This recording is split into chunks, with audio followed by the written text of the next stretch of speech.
Welcome to Guide Guru. We hope this video helps. You start by readying gear, a 50-plus mining pickaxe, teleport items, and healing food. Once equipped, enable mining boosts like talismans and potion buffs so your clear speed improves. Make sure your fairy souls or hub teleport route is set to the Crystal Hollow's entrance, because time saved on travel turns into more mining runs. Do this now. It primes your stats and ensures you enter optimized for finding titanium veins the moment you step into the hollow. Once inside, prioritize biomes known to spawn titanium, scan ceilings and jagged walls where veins cluster.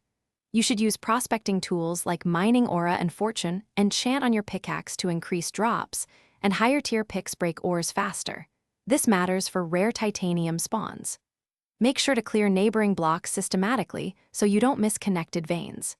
If you see small clusters, mine them completely and log coordinates. Repeated patterns help you predict where the next vein. You finish by securing titanium.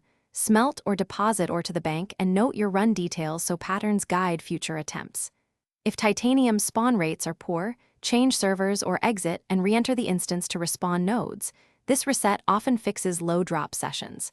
Make sure to join parties or consult community maps to cover more ground quickly. Troubleshooting tip.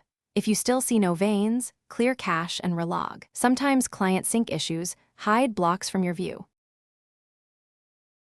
Thanks for watching. Consider subscribing if we helped you today.